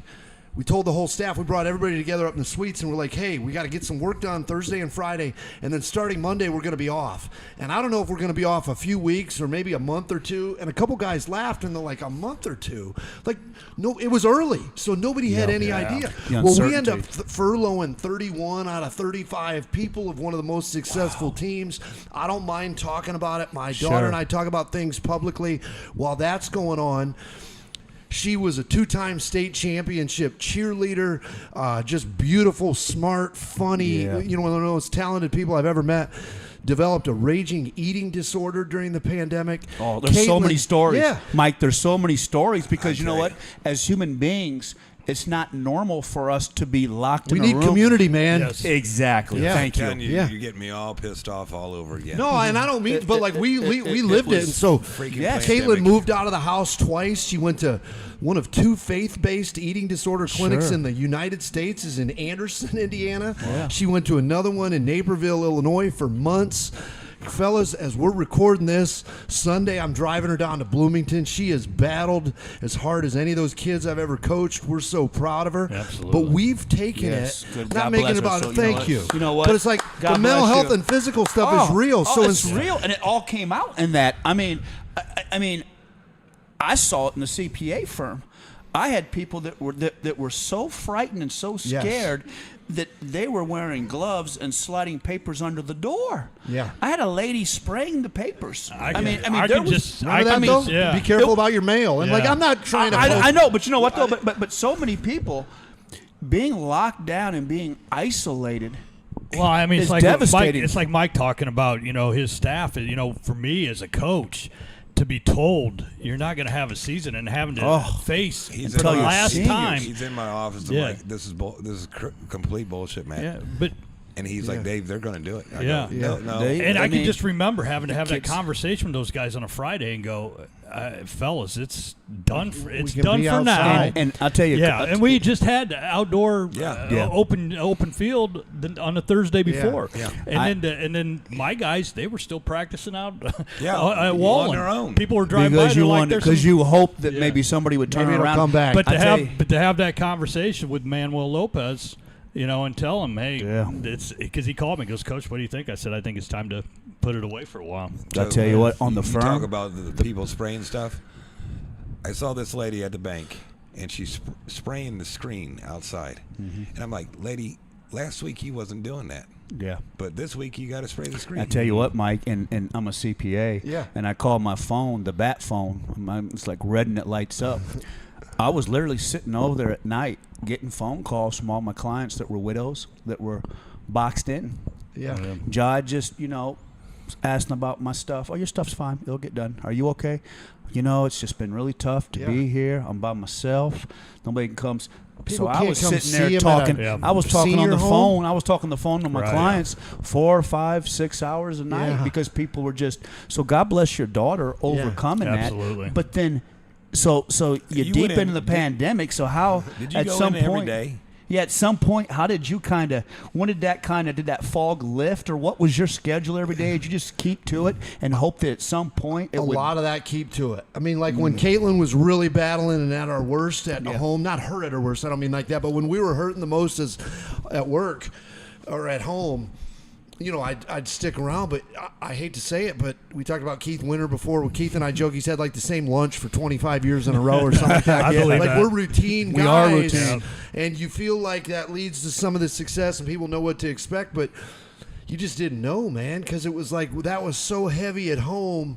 And not that you're trying to run from it. Nobody that's a parent feels that way. But like, man, if I can just get away. And then you're going in there and the season's canceled and somebody's texting you on staff going, hey, do you think I should just get a job somewhere else? And it's like, or what do I do? Man, I think you need to do what's best for you. But the owner has said when we come back, he's not getting rid of any. And so it's just some of us Keith was the only one who was covered on a job. Now, when did I shouldn't say, but Keith probably he didn't like COVID, but he was happy because nobody was out on his field. Don't touch my field. Yeah. When did it kind of lifted and you got back? When did you guys feel like you kind of we're gonna be okay? We've recovered from Great that. question. Was there a point where you were like, okay, we're back on track? Because I asked a lot of my businesses that. Denise and I would talk to a lot of our businesses, and it's like it's taken years for some businesses to bounce back. So 20 we were canceled. 21 we came back, and I don't mean to make light of it, but when we look back at photos now, it was every third row you could sit in and that kind of stuff. And my son played for St. Francis. Yeah. And St. Francis played Marion that year. Yeah. And we had to have spaces between the seats. And so did you? Were you? But Mike, by the end of did you feel 21, anxiety? We were like, did you feel any anxiety? Like, oh my gosh, this might not come back. What we built for 21, we did. And so people have asked us all the time. We talked before, as we're talking now, starting tonight, we were up a game and a half or so, and attendance has been back. And so people have said to us, "What's your goal this year?" It's not really a number as much as people's behaviors in COVID changed. Whatever that means, where they eat, how they shop, do they go to movies, but ballparks are in that. And so our thing was, could we get back to pre-COVID levels of somebody's looking for something to do on a Thursday and they want to watch fireworks and drink some $2 beers? Are they coming out? So that was your goal for this year, where get it back, and it's in numbers. Baseball is a numbers game, but it's also financial numbers, but then some of it is just gut feel. And when you see, I haven't told this number to anybody, but when you see for the 4 nights of the Tenderloins, we sold 1,900 tenderloin sandwiches. Fantastic, and you're brother. like, crazy. I don't Let's know what go. we expected, but we didn't expect that because you're just like, brilliant. And people are walking around I'm wearing the wanting a gear. tenderloin right now. Just brilliant. Just Next brilliant. time you guys have me on, I'll bring 4 and we'll just eat them on air and we'll Now- get our Really man craving back one here right some. now. So now we feel like, man, they didn't forget about us. Behaviors change, but you know what? We've if overcome. you still give a good night of family Absolutely. entertainment for an affordable ticket, still start at $7, they're going to come out. It's still the spot to go to. I'm telling you right now, I've been down there about 4 or 5 times this year. I'd love to go down more, but it's just. How many years have we won it, Best Stadium? Like 6 or 7 6 out of the last consecutive. 8. Yeah. Mike, let me ask you this: do you like the new schedule though? With 6? I guess that's the big thing. 2 answers. One, to play a team 6 times in a row can get problematic. Sure. There's a league in the country that's also high A up in the northwest part of our country. Think Vancouver, Hillsborough, Washington, Eugene, Oregon. There's only 6 teams in the league. Ooh, that's tough. So there's 3 umpire crews that work all for the whole thing. So Major League Baseball, I give them credit where it's due. A few weeks ago, they took the 3 crews in that league and switched them with 3 of ours because, like, even if you're great, they said somebody had somebody like 24 out of 36 games. The 6 games as a staff, we've come to like, hey, you start on a Tuesday, you end on a Sunday, you're good. The ones that hit us, man, Coach, 2 home stands in a row. Yeah. 12 home games out of 13. But you know what? The pitch clock, we opened Parkview Field, the average game time, 2 hours, 44 minutes. Wow, okay? That's moving. The first year of Parkview Field. The last year before the pitch clock, 3:24. Wow. 40 minutes. Wow. I am the biggest. What do you attest that to? Just the guys stepping out, Yep. pitchers Just throwing that, over 4 times, Doing and the all guys this. leads this far. You guys are going to interview a ton of people. I'm honored to be guests on show 22, but I'm the biggest college football fan around. And Let's go, baby. I'm reading stuff about now where they're looking at it going, we got to take. You get the national TV game. You're a Notre Dame guy. You're a Buckeye guy like I am. If it's an 8 o'clock kick, you're midnight now. Yeah, and absolutely. none of us mind because it's less games, but for baseball, can't we have were it. a generation away from. Okay, Losing. it's one thing in the playoffs, but the Yankees and Red Sox are playing a 4-hour Yes. game in May. It's just like, man, I got to work tomorrow. Yeah. So the pitch clock and stuff we've loved. It's helped mitigate Yes. the 6-game homestands because you feel like you're saving 45 Yeah, minutes. a night. I love it. I love The it. game I is love it. great. I didn't- It's I just was a great against it, game. but I more love it now. condensed. Yes. Yep. Absolutely. Hey, before we get to the question here, Hunter Sosenheimer just texted in. He goes, "Great show tonight, fellas. Glad you got him on. Love the content. Keep up the great work." Thank you, Hunter. Hunter. Sounds Shouts like Hunter's out. due for another 50-cent raise. Let's go, baby. Hunter won that beautiful bat. He Didn't did. We It love was an Hunter. honor to hand it to him. See you, Hunter. Yeah, we do see you, Hunter. Thanks for everything you do. He's in a tough spot. Not a tough spot. He does a great job with it. He gets to, so we talked about the 6 games. Yeah. So we've got He's the been- Dayton Dragons coming in next week with our good buddy Hayden Jones Hayden is coming Jones, back. yep. Yeah. So, last week we had the Dodgers in, the dreaded Dodgers and the Great Lakes Loons. Well, Hunter, and you guys know, but he takes care of them and he does all the stuff and he does all the running around. They love him. He's so great. good at Yeah. what he does. And, He's a winner. maybe someday Hunter He's and been down Sam Lewis will He's be in the pat- big you know, leagues. it's- I know. You know what? It's passion. Absolutely. He's a winner. He's got great passion. Yeah, great he does. passion. What did it mean to you last year when you got minor league executive? It was of the year? cool. All kidding. So And I know can't we got believe that's your only. That's your out of first. like 120 organizations. 120 teams. Got to brag a little It's- bit it's about the you. That's third a year big they've done deal. it. I can't believe that's only your first after we, especially when we won. So Mama and Caitlin go out with me because the winter meetings last year in San Diego. I have no idea that I'm winning it. And I have no idea that I'm Really? up, No I have idea. no idea that I'm up for it. And my wife, she'll love hearing this when we play this back. She's like, we don't need to go to this, do we? I mean, maybe Caitlin and I'll just stay in the room in our jammies because of the times change and whatever. And she's friends with a lot of my buddies because this is all I've ever done. And sometimes they'll come and stay at the house and stuff because we're real friends. And so anyway, I'm sitting there talking to a guy with the Kansas City Royals, just like Coach and I are sitting next to each other. And we met that night. And he's like, are you guys up for anything? And we were up for a team award earlier in the night, and we didn't win it. And he said, what about you? And I said, no. And then they do the thing, and they're like, now it's time to present the executive of the year. And they read off what seems like 5 or 6 names. And the guy's like, I thought you weren't up for anything. And I looked at him, and I'm like, I didn't know that I was. And he's like, good luck, man. I hope you win it. I said, bro, they got to tell you ahead of time. They can't expect you to, just wing wing this it, or wing it, right? yeah. sure enough, as I'm sitting here, and the Knights winner from Fort Wayne, Yeah, the baby. TinCaps, Mike Nutter. The guy looks at me. I've known this guy for 10 minutes of my life. He goes, "You got 30 seconds to figure out what to tell 400 people. Good luck." So I actually went up there. Wow. I deferred, to the other people in the room that probably were as more deserving or equally as deserving. And then I did a brief shout out of just, we've got 120 cities represented from all around the country. In our cities, we are the Cubs and the Guardians and the Reds and the White Sox and the Cardinals and Tigers and stuff. We can go back and we can make an impact on the mental health because we've got an opportunity and a calling, because I had seen what it did to our family and stuff. And so a lot more teams are doing strike out the stigma and some mental health stuff. And the coolest thing is we've got players coming up to us for the night saying, "Can I do a video? Can I be a part of that? Because I lost my way," and that kind of stuff. So it's neat. More and more people, when we were coming up, and Joe, I know how you were on the football field. It's like way back then, if somebody did something, maybe they were soft or whatever. Yeah, it was preached when I came up, and I always tell myself I'm going to operate from strength. I'm going to be strong. But you know what? Times change. Right. And also, there's so much more stuff out there that I think people deal with. Yeah. Right. And I think as much as Dave and I hated COVID and we hated the lockdown and everything, I think a lot of us learn. That's an understatement, I know. I think a lot of us learned a little more empathy and compassion because we realized how much we need each other and really how fragile those social relationships are. Yeah. So Well said. I think you're so right about that with your lovely daughter, because there were so many people that were impacted like that. And to get I tell you what, hats off to you.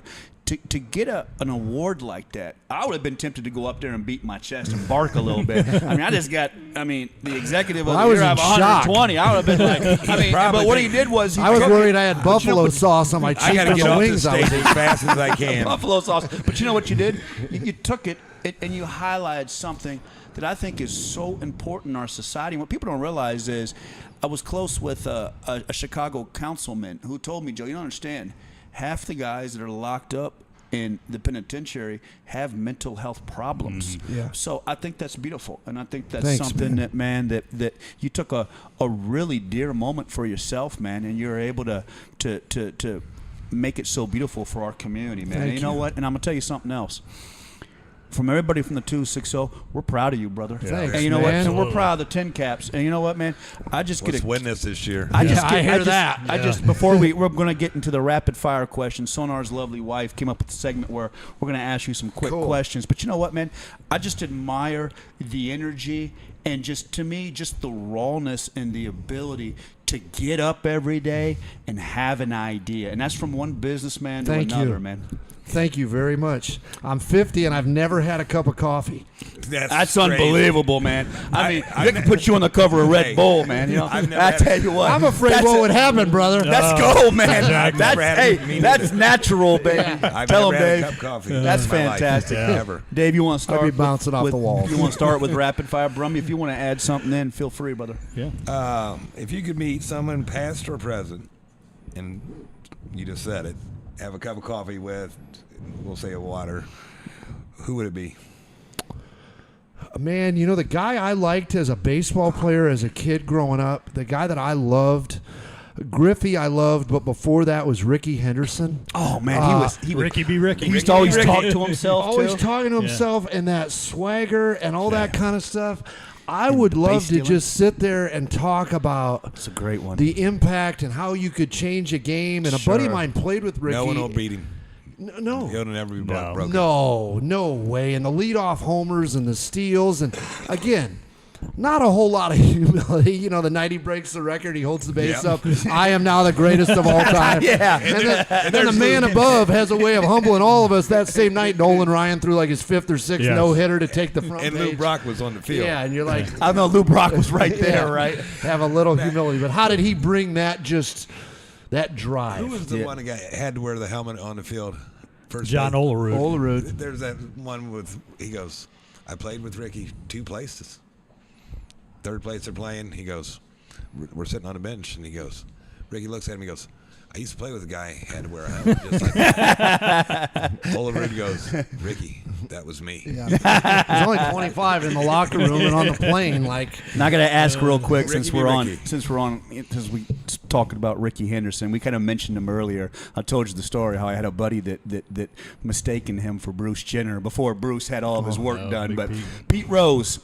In the Hall of Fame or not, you two? Yes. yeah, for me. Yeah. 100%. Now, I've walked by every day I've ever been 100%. in a ballpark, that rule. At the same time, sure. It's at posted. the same time, man, just, I don't know him. How met big him. would it be, Mike, if they showed some compassion and said tonight, some night in July or August, we're going to have a celebration. Right.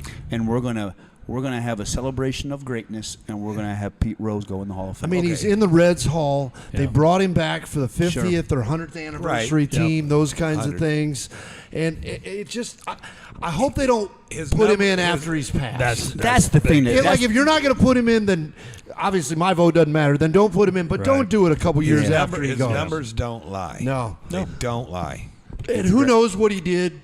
And by the way, But his all those competitive guys drive. they had buckets of pills, Oh, and they just walking. It's like Skittles. I knew guys way back in the day that they left at the end of one season, and the next year they came back looking like the Incredible Hulk. Yeah. You know, I know. it was funny. I was watching Remember ML Dante. Remember Yeah. Dante Bichetti I was came back wa- with 22-inch arms. It was like, what the? I was watching MLB Network earlier this year, and it was Yeah. Bob Costas with some snark.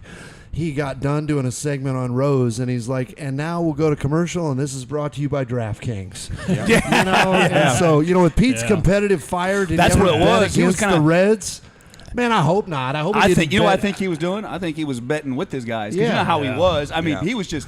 I know. I hope we He's can move past 100% it. Big Red Machine. Yeah, He for is. sure. Yeah, he is. Now, got a question for you. What's something about you that people would be surprised to know? Wow. You know what? Because you got so much energy, so much enthusiasm. So this is not energy or enthusiasm, but around our house, when my daughter was going through some treatments, and just at different times, this is the most random thing I can tell somebody, is we like to do puzzles the size of this You're table. kidding me. No, I mean like the You hardest got ones. How do you sit down with all your energy? You Get know out what, of here! man? No way! You Yeah, don't man. do a puzzle. Yeah, man. Get out of here! It is You that do competitive thing, like a puzzle for I Mike gotta, Nutter. I gotta do 100 pieces tonight, or I can't go to bed. No way. Oh, I'm not telling you it's channeled properly. I'm just telling you something weird that people wouldn't know. It's not channeled properly. Matt Joe, look at his chair. It's just shaking. I can Oh, see yeah. what a puzzle piece. Fantastic, man. Yeah, like that old Operation game as a kid. I got buzzed again. What song do you sing along to when it comes on? Are you driving down the road? Is there something that comes So, on listen, that you just turn fellas, up and you're like, I cover it all. So yesterday I was texting with the manager, and I texted him a link to Simple Man by Leonard Skinner that's in my morning jog routine. Yeah, baby, let's go. And but it's anything from country. So let's talk about concerts. Yeah. The very first concert I ever saw was Aerosmith and Skid Row at the Cow Palace in San Francisco. Wow. Let's go, I've baby. seen Ice Cube, Public Enemy, Public Garth Enemy. Brooks, every genre. You've covered it. I just love seeing the live music. I went to Taylor Swift this summer. It was our daughter's gift for getting through the treatment. Really? The That's one beautiful. that I didn't go into, but I just 3-4 weeks ago, July 5th, I drove 6 young men and women up to the United Center to see Drake and 21 Savage.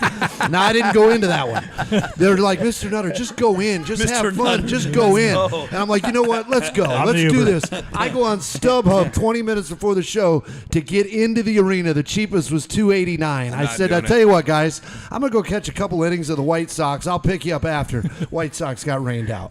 Yeah, of course. So, what's your favorite restaurant in the Fort?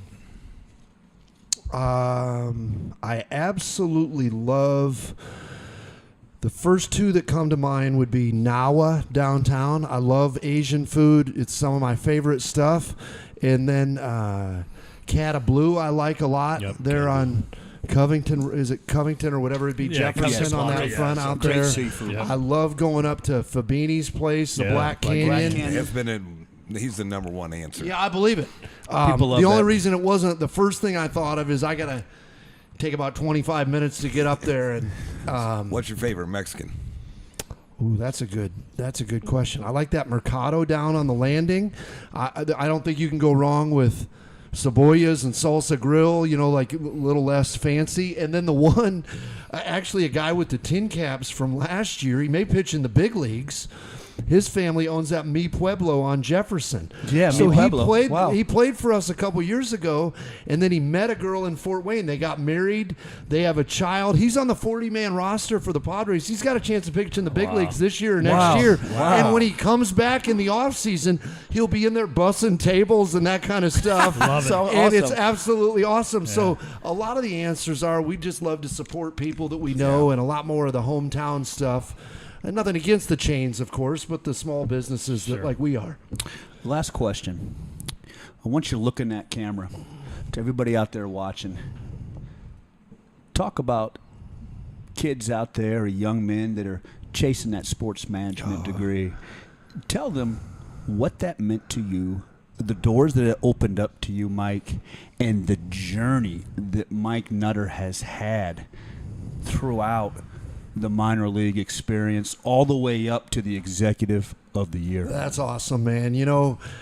Got in at 18, 19, so I'm 50, and this is my 32nd year in pro ball, and I don't have 32 more in me, but I love it as much as ever and have a passion for it as much as ever. For me, it's allowed me to meet so many great people, meet my wife. I tell people, anybody listening, anybody that sees this, you can get me at nutter@tincaps.com. Come in and shadow. I'm the son of a guidance counselor, my mom. So, it's not one of those, people say, I want to come shadow you for 8 hours. Well, that ain't happening. But what we can do is... Actually, it'd be fun, man. Yeah. I think Sonar and Mike and I could do some podcasts. Oh, no doubt. We could shadow a little bit, Sonar. Yeah. We have a real good time. But I'll tell them, you can get an hour with me. Not because I'm, too important, but, no. You don't, let me get you with our VP of sales, and let me get you over in accounting, and let me get you in here and there. It's 31 full-time people year-round, and... It's wedding receptions and reunions and stuff for the non-baseball division, and it's so much. And, maybe it's not a pro team, but it's a college team or a municipality. Sure. It's coaching. They want to go back and get their master's to be an athletic director at the collegiate level or an associate AD. There's so many doors and opportunities. You guys are proof with this podcast and with the show. But sports in our country is so prominent. Sometimes it feels like it's a bit much at times, even for somebody in it. But for the young guy, and for now, it's never been a better opportunity for young women, for minorities. Yes. Again, there's still a seat at the table for the everybody. Caucasian male that I am. But so many of our team front offices have gotten better, and we still have a little ways to go, of reflecting the communities that we're in a little better. And so if you can speak Spanish, if you can do some of that stuff, it is huge in sports now. And I got an email today that I replied to of a young man. My son used to battle him on the baseball field on the summer, the travel schedule. And he said, hey, I'm up here at Hillsdale, and I'm in data and analytics. Can you help? Wow. And we actually may do our first intern in that for us of looking at all ticket data.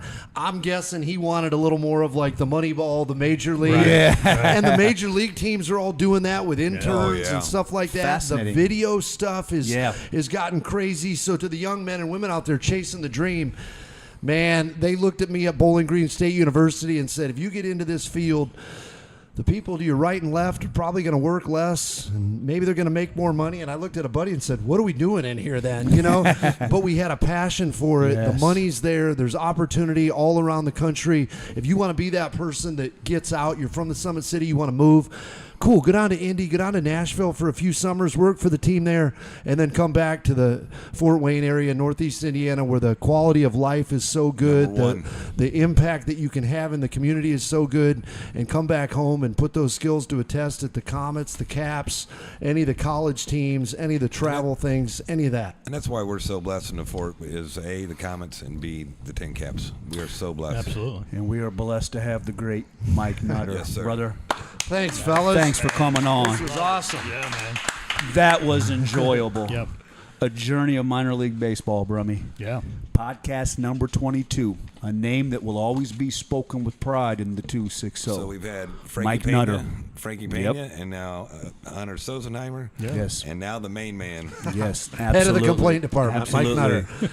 Thank you again, Dave, for booking the great guest. Brummy, thank you always sir. for all your Yeah, insight. man. Sonar, the ability to make this all go. Appreciate you. Denise with the wonderful outlines.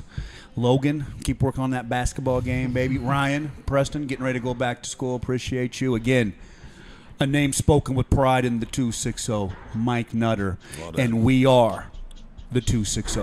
Great show.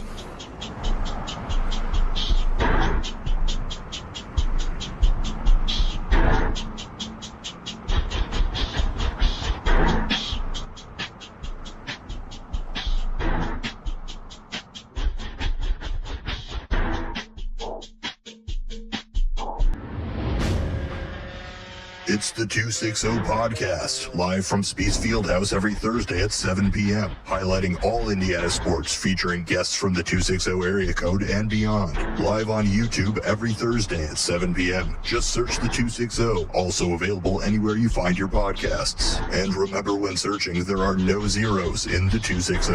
It's the 260 Podcast, live from Spiece Fieldhouse every Thursday at 7 p.m.